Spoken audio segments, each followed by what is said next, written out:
Hello प्यारे बच्चों, स्वागत है आपका जेएमडी डिजिटल लर्निंग में। तो आज हम कक्षा 3 की जो हमारी हिंदी की पाठ्य पुस्तक है वीणा, उसका पाठ 7 पढ़ते हैं। ठीक है, पाठ को पढ़ेंगे, समझेंगे इसमें हमें क्या बताया गया है।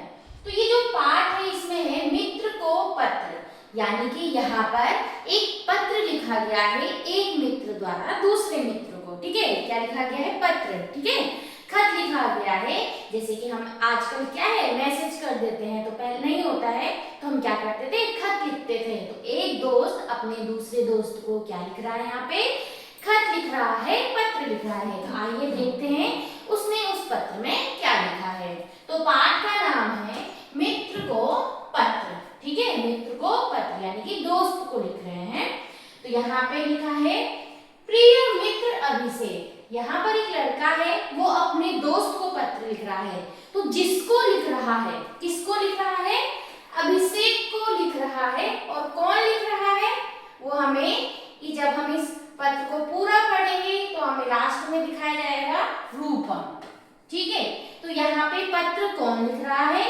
रूपम लिख रहा है। और किसको लिख रहा है? अभिषेक को लिख रहा है। ठीक है, तो आइए देखते हैं रूपम अपने मित्र के लिए खत में क्या लिखता है। तो वो कहता है प्रिय मित्र अभिषेक। सबसे पहले शुरू किया उसने अपने दोस्त को लिखकर, प्रिय मित्र अभिषेक, नमस्ते। ठीक है, आशा है कि तुम और परिवार में सभी सकुशल होंगे और गर्मी की छुट्टियों का आनंद ले रहे होंगे। तो वो कहता है सबसे पहले अपने दोस्त को कि मैं आशा करता हूँ कि तुम और तुम्हारे परिवार में सभी अच्छे होंगे, सभी ठीक होंगे। ठीक है, और तुम भी गर्मियों की छुट्टियों का आनंद ले रहे होंगे। जैसे आप लोग जाते हैं ना गर्मियों की छुट्टियों में, तो हम मजे करते हैं, वैसे ही वो उससे बोल रहा है। तो बताता है कि मैं अपनी छुट्टियां मनाने अपने नाना नानी के घर गुवाहाटी आया हुआ हूँ। तो वो बता रहा है रूपम अभिषेक को कि मैं अपने नाना नानी के घर गुवाहाटी गया हूँ घूमने के लिए गर्मियों की छुट्टियों में, जैसे कि आप लोग भी जाते होंगे। तो गुवाहाटी भारत के पूर्वोत्तर प्रदेश का प्रवेश द्वार है।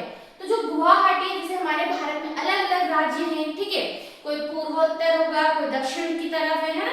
तो यहाँ पे बताया गया जहाँ वो गया है रूपम, कहाँ गया है? गुवाहाटी। वहाँ क्या है? वो भारत का पूर्वोत्तर प्रदेश है। कौन सा प्रदेश है? पूर्वोत्तर प्रदेश में से है और वहाँ का प्रवेश द्वार है। तो पूर्वोत्तर प्रदेश बहुत सारे होंगे, तो उनमें से, उन पूर्वोत्तर प्रदेशों में से वहाँ का जो प्रवेश द्वार है मेन, वो क्या है? गुवाहाटी है।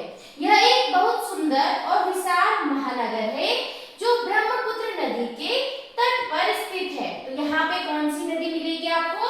ब्रह्मपुत्र नदी। और ये ब्रह्मपुत्र नदी के तट पर स्थित है। जो गुवाहाटी है वो ब्रह्मपुत्र नदी के किनारे पर है। तुम्हें यह जानकर आश्चर्य होगा कि ब्रह्मपुत्र इतनी विशाल नदी है कि इसमें माजुली नाम का एक बहुत बड़ा द्वीप भी है। तो कहता है कि ब्रह्मपुत्र इतनी बड़ी नदी है कि वहां पर क्या है? एक द्वीप भी है। उस द्वीप का नाम क्या है? माजुली। ठीक है, यह नदी में स्थित भारत का सबसे बड़ा द्वीप है। तो नदी में जो द्वीप स्थित है उनमें ये सबसे बड़ा है। माजुली में असम के विश्व प्रसिद्ध वैष्णव मठ सत्र में हमने सत्रिया नृत्य देखा। वो बता रहा है कि माजुली में जब वो गए तो वहां पर उन्होंने क्या देखा?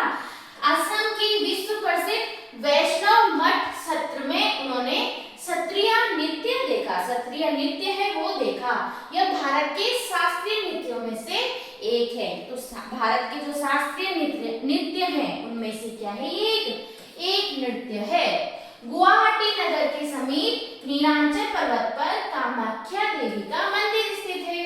और वो साथ ही साथ बताता है कि जो गुवाहाटी नगर है उसके पास में नीलांचल पर्वत है। ठीक है, वहां पे कौन सा मंदिर है? कामाख्या देवी का मंदिर है।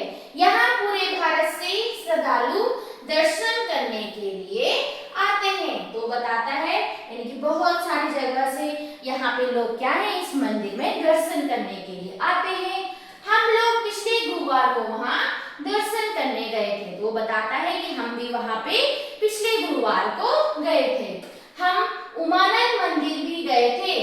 तो कौन सा मंदिर है दूसरा? पहले उसने कामाख्या देवी मंदिर के बारे में कहा, फिर दूसरा कहा उमानंद मंदिर। तो यहाँ पहुंचने के लिए नाव से जाना पड़ता है और थोड़ा पैदल भी चलना पड़ता है। तो बता रहा है जब वो उमानंद मंदिर गए तो वहां जाने के लिए पहले उनको नाव से जाना पड़ा, फिर उसके बाद वो थोड़ा पैदल भी गए। पैदल चलते हुए नानी ने मुझे बताया कि स्वस्थ रहने के लिए खेलना बहुत आवश्यक है। तो जब वो पैदल चल रहे थे तो पैदल चलते चलते उसकी नानी के साथ बातचीत हो रही थी। तो उसकी नानी बताती है कि हमारे शरीर को स्वस्थ रखने के लिए खेलना भी बहुत जरूरी है। ठीक है, खेलना भी हमारे लिए बहुत ज्यादा आवश्यक है। उन्होंने कहा कि स्वस्थ तन में ही स्वस्थ मन रहता है। तो वो बताते हैं कि अगर हमारा शरीर स्वस्थ है, तन स्वस्थ है, तो हमारा मन भी कैसा रहता है? स्वस्थ रहता है, अच्छा रहता है। इसलिए पढ़ाई के साथ साथ खेल कूद भी आवश्यक है। तो नानी बताती है हमें पढ़ाई तो करनी ही चाहिए, लेकिन पढ़ाई के साथ साथ खेल कूद। ऐसे नहीं कि तुम वीडियो गेम खेल रहे हो मोबाइल में, ये वाले गेम नहीं, जो आउटडोर गेम्स होते हैं, ठीक है, इन सब गेमों को भी क्या है, हमें खेलना चाहिए। मैंने नानी को तुरंत बताया कि मैं तो अपने मित्रों के साथ में बहुत सारे खेल खेलता हूँ। तो वो बताता है कि मैं तो अपने दोस्तों के साथ में बहुत खेल खेलता हूँ। हम लोग कितने आनंद से, अब वो बताता है कि वो कौन कौन से खेल खेलता है। तो बताता है हम बहुत कितने आनंद से खो खो, पिट्ठू, क्रिकेट और फुटबॉल खेलते हैं। खेल की बात सोचते ही मुझे तुम्हारी याद आने लगी। तो अब उसने जैसे ही अपनी नानी को कहा मैं तो अपने दोस्तों के साथ में बहुत सारे खेल खेलता हूँ, तो वो कहता है कि जैसे ही नानी से मैंने कहा कि मैं दोस्तों के साथ खेलता हूँ तो मुझे तुम्हारी याद आने लगी। तो रूपम कह रहा है अभिषेक को पत्र लिखकर कि मुझे तुम्हारी याद आने लगी। मैं तुम्हें यहाँ के बहुत सारे अनुभव सुनाना चाहता हूँ। जल्द ही लौटूंगा। शेष शुभ है, बड़ों को प्रणाम। अब वो बताता है कि पत्र में तो इतना नहीं लिख पाया, तो बताता है कि जो भी वो अनुभव कर रहा है वो अब घर आके बताएगा। तो कहता है कि मैं जल्द ही लौटूंगा, ठीक है, तो तब वो अपने सारे जो भी उसने वहां अनुभव किया वो सब उसको बताएगा। वो कहता है बाकी सब शुभ है, बाकी सब अच्छा है, बड़ों को प्रणाम, और बड़ों को प्रणाम लिखता है। तो यहाँ पे कहता है तुम्हारा मित्र रूपम। तो ये पत्र किसने लिखा? रूपम ने लिखा। और किसके लिए लिखा? अभिषेक के लिए लिखा। ठीक है, तो आसाम का कामाख्या देवी का मंदिर एक महत्वपूर्ण शक्तिपीठ है। यहाँ पे हुआ था ना कामाख्या देवी मंदिर का बात हुई है। आसाम में पैदा हुए संत शंकरदेव भारत के महापुरुषों में से एक है। पाठ को पढ़ाते हुए अध्यापक विद्यार्थियों से इसके संबंध में बताएंगे। ठीक है, तो ये यहाँ पे पाठ है। तो इस पाठ में क्या है? पत्र लिखा है एक दोस्त ने अपने दूसरे दोस्त को। ठीक है, तो यहाँ पे ये पाठ आज आपका पूरा होता है। ठीक है, तब तक के लिए नमस्कार, बाय बाय। ठीक है, आगे हम इस पाठ के प्रश्न उत्तर देखेंगे।